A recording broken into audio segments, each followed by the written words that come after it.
غیر Muslim government جو ہے اگر مسجد کے لیے ماہانہ خرچ لگائے یا بلڈنگ میں پیسے لگائے تو ان سے پیسے لینا جائز ہے؟ ہاں لے لیں، کیوں نہ لیں، بالکل لیں، کوئی حرج نہیں اس کے اندر، اس میں شک و شبہ پہ نہیں کوئی شک و شبہ نہیں ہے۔ مجھے یہ پوچھیں کہ جو ان کو مسلمان آ کے دے رہے ہوتے ہیں ان سے پوچھتے ہیں کہ آپ کی کمائی حلال کی ہے حرام کی ہے کیا ہے؟ گورنمنٹ تو بہرحال پھر بھی ویلفیئر ہے، وہ ٹیکسوں کے ذریعے پیسہ اکٹھا کرتی ہے اور آپ کو دیتی ہے، تو بالکل دے رہی ہے، وہ بالکل وہ ٹھیک ہے، دینا چاہیے۔ لیکن اس میں یہ یاد رکھیں کہ کسی اسلامی حکومت کا یہ کام نہیں ہے کہ وہ اپنے ملک میں مندر بنوانے شروع کر دے، جس طرح بھی ہوا ہے وہاں پہ، اور وہ تھالیاں لے کے کھڑے ہوئے ہیں۔ وہ جو لوگ بھی اس طرح اس میں ڈائریکٹ انوالو ہوئے ہیں وہ دار اسلام سے خارج ہیں، ظاہر ہے بدھ کو انہوں نے، اور ابو داؤد میں حدیث ہے کہ قیامت اس وقت تک نہیں آئے گی جب تک کہ میری امت میں سے کچھ قبائل مشرکین سے نہ جا ملیں اور بتوں کی پرستش دوبارہ نہ شروع ہو جائے۔ تو یہ مشرکین سے تو ملے ہیں، اللہ معافی دے شاید کو پرستش نہ دوبارہ شروع کرتے ہیں۔ یہ روایت ابو داؤد میں ہے؟ جی ابو داؤد کے اندر حدیث موجود ہے، مشکات کے اندر بھی موجود ہے، فتن والے چیپٹر کے اندر۔ تو وہاں پہ عرب قبائل کا ذکر ہے؟ ہاں عرب قبائل کا ذکر ہے،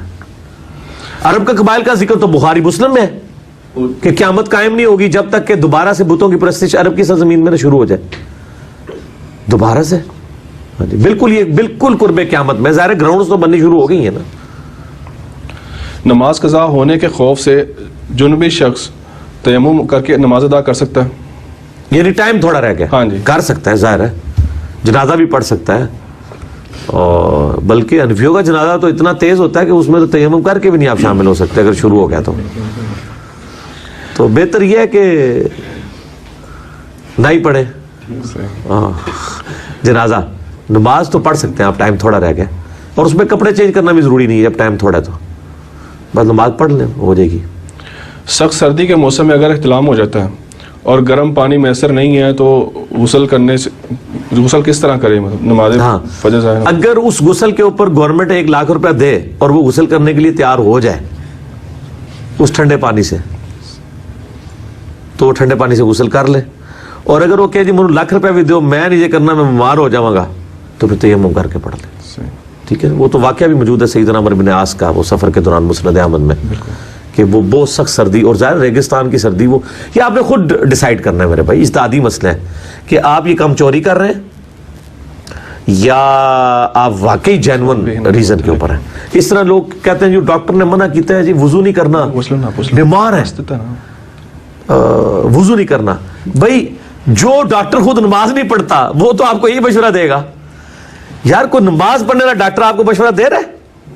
کہ خیر ہے جی وضو نہیں تیمم سے ہی نماز پڑھ لو، اس طرح تو نہیں ہوتا، ٹھیک ہو گیا۔ سر ایک روایت آتی ہے مسند احمد میں غالباً ہے، عبداللہ ابن مسعود تو تیمم کے حوالے سے وہ کہتے تھے کہ ان کا عمل شاذ ہے یہ والا، اس کی وجہ یہ کہ عبداللہ ابن مسعود کے کئی اور اعمال شاذ ہیں، صحیح بخاری میں آتا ہے وہ نبی علیہ السلام کی وفات کے بعد السلام علیکم ایھا النبی کی بجائے السلام علی النبی پڑھتے تھے، باقی صحابہ نے ان کی یہ رائے قبول نہیں کی ہے، صحابہ میں تو اختلاف ہو سکتا ہے، اور عبداللہ ابن مسعود تو اس حوالے سے مشہور ہیں، اور فقہ حنفی بھی مشہور ہے اس حوالے سے شاذ اقوال کے اوپر۔ ایک بیمار آدمی نے اگر اشاروں سے نماز پڑھنی ہو تو اس کے لیے وضو یا تیمم کا طریقہ کیا ہے؟ صحیح بخاری اور مسلم میں آتا ہے، یہ میں اسی سے ایڈ کر رہا ہوں، سوال میں بعد میں سنوں گا، کہ عبداللہ ابن مسعود جو ہیں وہ رکوع کے اندر یوں ہاتھ رکھا کرتے تھے دونوں گھٹنوں کے درمیان اور مارتے تھے، تطبیق کیا کرتے تھے، حالانکہ سعد ابن ابی وقاص کہتے ہیں کہ ہمارے بھائی کو نہیں پتا، نبی علیہ السلام نے یہ پہلے کیا تھا، عمل چھوڑ دیا تھا، تو عبداللہ ابن مسعود کو کئی جگہ پہ یعنی اس حوالے سے غلطی لگی ہے، باقی ان کا جو علمی مقام ہے وہ اپنی جگہ ہے، وہ تو صحیح بخاری میں ہے کہ نبی علیہ السلام کی سنت پہ سب سے بڑھ کر جو عامل تھے وہ عبداللہ ابن مسعود تھے۔ اس کا یہ قطعاً مقصد نہیں کہ عبداللہ ابن مسعود پیغمبر بن گئے ہیں اور ان سے غلطی نہیں ہو سکتی، اسی لیے صحابہ کا اجماع حجت ہے، انڈیویجول صحابی کی رائے نہیں حجت ہے۔ آپ سوال کریں۔